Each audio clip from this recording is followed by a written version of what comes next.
Hey everybody, welcome back. So while I'm waiting for my replacement board for the Getek A10M, the replacement SKR 1.4 board, one of the things I want to do when I put the new one in is put ferrules on the bare wire ends where they go in these ends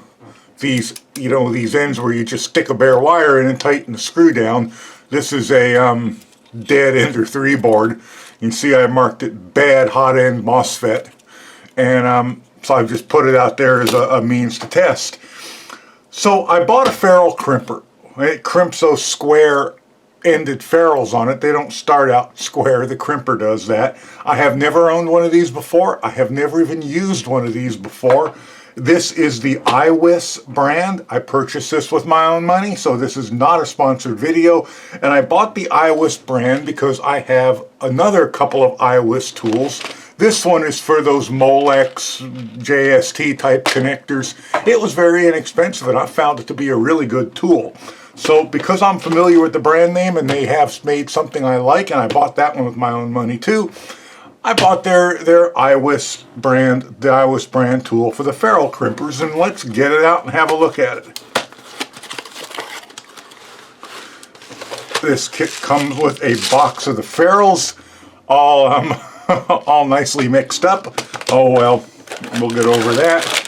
And wow, that's heavy. It comes with the tool itself. Let's take a look at it. And that is quite heavy. That is solid steel. Oop. So as you can see, it's got a square end, and that's really interesting in how that works, isn't it? It's got 4 triangles, and as they close together, they stay square. Can you see that? That's pretty interesting looking. And they claim it's self-adjusting. You don't have to do anything else. I've never used one before. I have some pieces of wire here ranging from, where'd the other little thing go? Oh, here it is. It's this fan. This is like 22 or 23 gauge. I've got some 20 gauge. I've got some 14 and some 16, and I've got this 10 gauge. So I've never done this before, so let's give it a try and see what happens. And one thing I have to do on the SKR board in the Getek A10M, I have to put 2 wires in one of those clamp-on terminals. So I want to see how that's going to work as well. So let's give it a try and see what happens. Alright, let's start with the smallest one, the 23. And if I'm getting my head in the camera, I apologize. I'm just trying to see which one of these is which. 22 is this little itty bitty tiny white one, and this does I think it does 10 gauge to 23 gauge, although there it says 23 to 7. Wow, 7 gauge. I don't think I've used 7 gauge wire for anything but very rarely on like motorcycle battery terminals. Anyway, let's get the white one out of there. Maybe I ought to start with the bigger one. You think the bigger one would be easier to start with than the tiniest one? Let's do that. Let's find, this is something I bought for a project a number of years ago. It is a 40 amp inline fuse. I bought it and for some reason never used it. It was so long ago I can't remember why I bought it, and I can't remember why I didn't use it. But this is 10 gauge wiring. So let's find 10 gauge. 10 gauge is green. Bigger might be easier. It'll be easier for you to see and easier for me to do. And I'm assuming, without having read the instruction, because, you know, who reads instructions after all? We slide that on like that. Now, I think the bare wire is supposed to go all the way to the end, don't you? I think it is. I think I need more bare wire out the end of that. And of course, I did not bring a 10 gauge stripper in, so I'm just going to have to use a knife. No problem. Not to worry, as Big Clive says.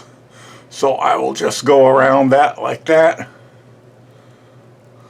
trying not to cut myself too grievously. And we'll just slice it that way, and then we should be able to peel that off of there. Like that. There we go. Alright, so now, because I think that's supposed to slide all the way to the end. Otherwise, how would it work? I'd be crimping a hollow a hollow piece. There we go. I think that's how that's supposed to work. I'm going to put it, can you see that? I'm going to put it all the way so the wire is right flush with the end of the ferrule, maybe a little past it. I can always trim it back slightly and stick that in there like that, I guess, huh? Can you see that? I think I'm on there right. Let's turn the tool in my hand. I think it would fit in my hand better that way. And I'm just going to squeeze the snot out of it. I'm not sure how much to squeeze it. I squeezed it all the way in. And how did that work? Pretty damn well. Certainly on there tight. I cannot pull that out. What do you think? That made a nice square end on it, and I could trim that off pretty easily. And I think I could, on these marks it leaves, I could probably cut it off at any length. I may have to go grab a pair of diagonal cutters and try that. Let's do that. I'll be right back. Okay, I am back. I grabbed a pair of snap-on, snap-off. These have been through the wars, but they're actually, the blades are in pretty decent shape. Let's see if we can trim that off. See what kind of horrific things this does to it. I don't want it to go everywhere, so holy cow. Let's get down lower in the blade. Oh, that trimmed off really nice. Gonna need a bit of cleanup with a file, but not sure how well you can see that. It's gonna need a bit of cleanup with a file, but that's actually not too bad. Wow, that was really easy to do. Let's try one of the others. Let's try I think this is 16 gauge. It doesn't seem to have any markings on it, at least not on this little piece, and I think by now I know I need a lot more stripped off than that. So let's put my knife blade away and get the stripper back out. Alright, and 14. There we go, and let's try 14. I'm starting to think I might like this. And which one is 14? Do I have a 14? Yes, there is a 14. 14 is the gray, I believe.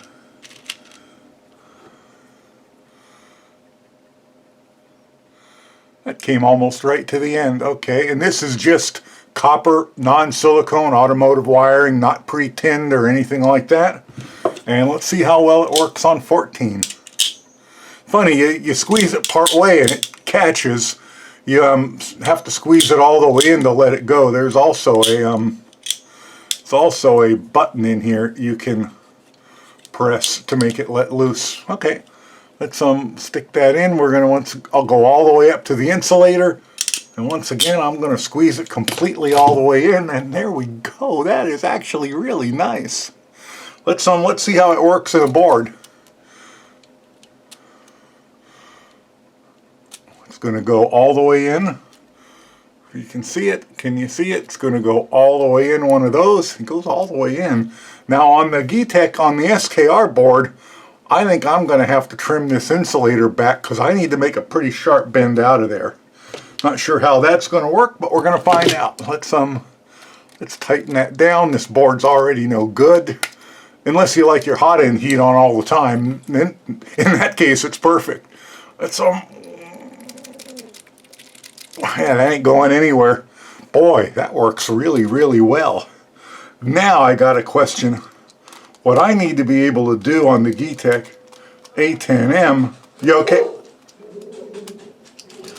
I need to be able to put two wires in one. So let's take these two pieces of 20 gauge and let's strip them back. Oops, let's strip them back a little bit more.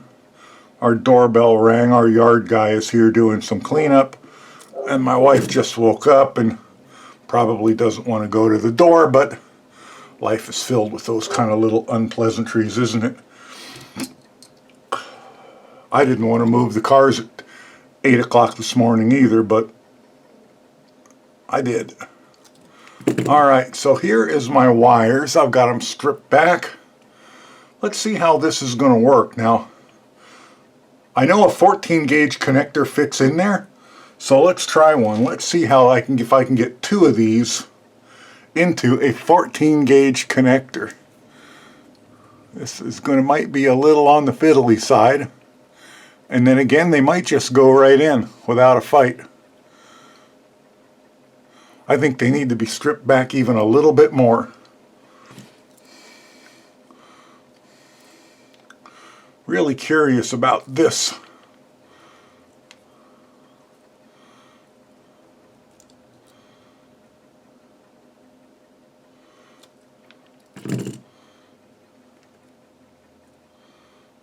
Alright, now let's try it. Now all we got to do is manage to get the tips fairly close together. I could try twisting those, but I don't think I'm going to.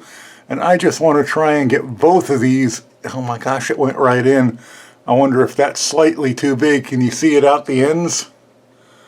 And let's try it. I got a lot of these things. It's probably more than I'll use in the entire rest of my life, if I'm lucky. So let's try this. 2 wires at once. I'm going to do the full crimp down. And let's see how tight they are. That's really tight. Wow. That worked really well. I can't believe it.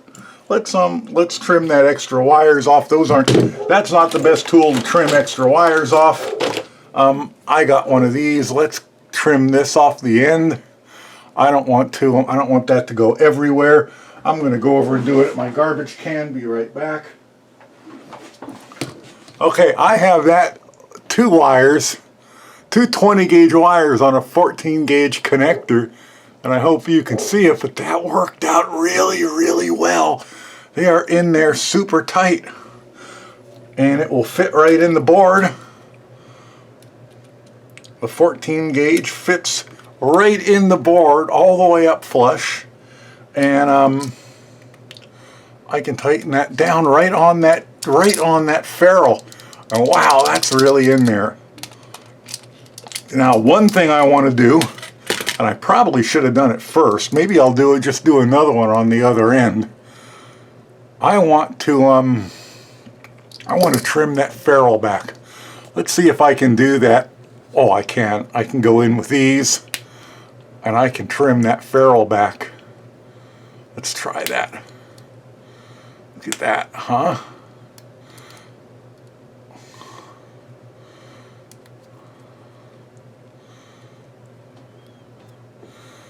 Being a bit fiddly, but then again, what doesn't? Let's trim that off a little bit so I can get in there better. There we go. And there we go. Hey, I trimmed that insulation all the way back. So overstrip the wire, put it through so it sticks out, then your insulation on the wire will be all the way in flush, and you can trim that ferrule way back. So let's try it on the board. Oops, wrong end. And let's get it tightened. Make sure it's in all the way. Let's get it tightened. I think that is going to work fantastically. Fantastically. Wow. This is going to be a great change, I think, instead of just smashing the bare wires in there, even though I have used that method for quite some time, and it's never really made me very happy, but I think this will. So there you have it.